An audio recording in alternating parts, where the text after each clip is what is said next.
Every family deserves a legacy, and so one of the things I do to make sure my family's legacy is secure is I keep journal books for each of my kids. You'll see they're in my bedside table right next to my bed. I don't require myself to write in them every day or every month, but just as I see fit and when I'm inspired. A lot of times I like to write about funny things my kids say or do. I like to write about moments that I'm super proud of them.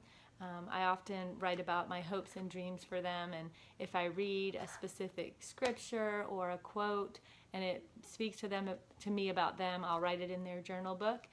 Some of the entries are a page or two or three or four, and others are just a sentence. So for me, it's about being very flexible with myself.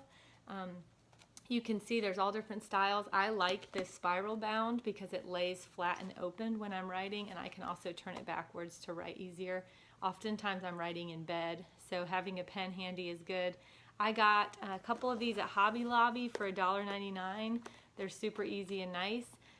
There's also a company called Paper Sunday and one called Kairos Word, and these two companies will actually add names to scriptures. So if part of your family legacy is scriptures like it is in my family, it's really special to have the scriptures with your child's name.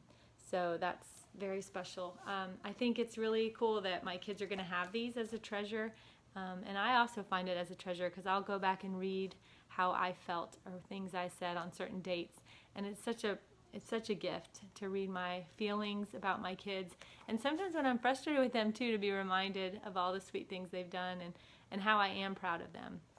I keep one for myself too that would be a gift to my husband. It's just my thoughts and dreams for our family, as well as a lot of these end in prayers for me, and it's my way of showing and demonstrating to my children what matters most, which to me is praying for them and committing them to God. So a lot of these start as letters to my kids, and then they end as prayers. And I hope that inspires you to be intentional with your family's legacy.